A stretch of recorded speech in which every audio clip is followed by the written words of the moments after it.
The Minister of Communication, René Emmanuel Sadi, has done it again, talking without communicating. Invited by Radio France Internationale, the French newsletter, the Minister of Communication granted a 10-minute interview responding to preoccupation of Cameroonians who have not seen their head of state for 55 days now.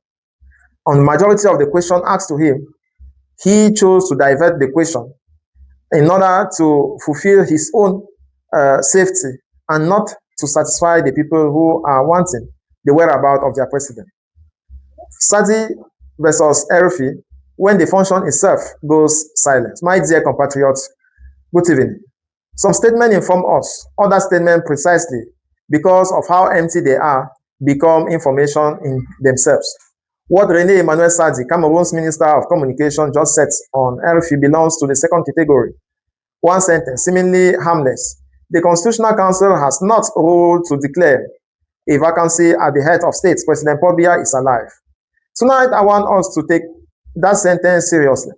Not because of who said it, but because of what it reveals about the states of our Cameroon government. Let's walk through this calmly. The question put to a Minister of Communication in a context of a head of state prolonged absence was never, is the president alive? It was, where does things stand? When is he coming back? What is his health status? What is his institutional schedule? But the answer given shifts the entire conversation. It answers questions nobody asks. Is he alive? Precisely to avoid answering the one that was actually asked.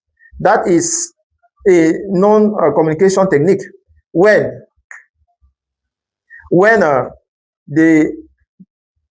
you can't answer on substance, you retreat to minimal, almost absurd ground.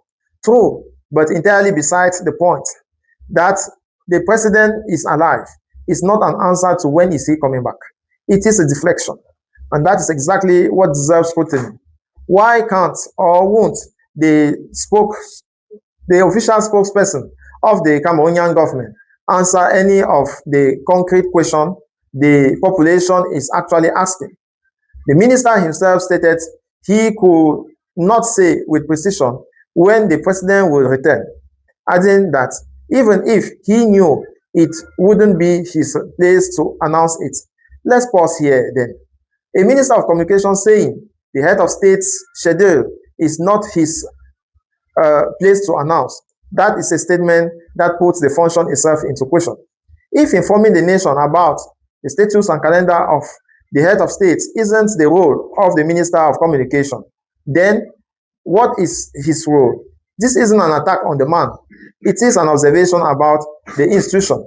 When the official spokesperson cannot confirm the health, the schedule, or the return date of the head of state, the state's own communication channel has stopped functioning, and a state whose official information channel goes quiet on the essentials is a state that lets rumor, speculation, and anxiety fill the void.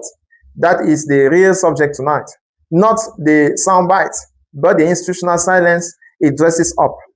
And this silence does not exist in a vacuum. We have documented it edition after edition on this channel. A head of state on an extended stay outside the country for several weeks now. A chief of defense staff kept in post despite a prolonged health-related absence. A reshuffle at the top of the army that we broke down last week through two competing reasons, effectiveness or positioning. In that context, every official appearance that dodges rather than inform fits the same phenomenon. Growing distrust of a state communication apparatus perceived as more concerned with managing appearances than informing the people.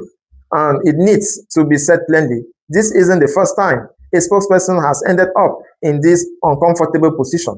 We have also noted that certain recent appointment announcements were preempted through other channels before the official communication even landed, a sign, if one were needed, that the government's own communication apparatus is struggling to control its own timeline. My dear compatriots, and especially those of you who have been with us for years, you know the difference between outrage that inform and outrage that merely entertain. At Balafon Life, we choose the former. We don't attack men for the sake of a good line. We question function because it is a function that owes the people accountability. That is the substantive work. Verify, contextualize without complacency that we bring you every week. If you find it useful, help us keep it going. Like the video, subscribe to the channel, and if you are able to join our membership program, it is what lets us keep going without depending on anyone but you. A spokesperson who can speak to the health, the schedule, or the return date of the head of state, that is a function empty of its meaning. And a nation that accepts that void without questioning, it is a nation letting others decide what is allowed to know. Tell me in the comment what you think. This is Cyril the Man for Balafon Live, African political news without filter.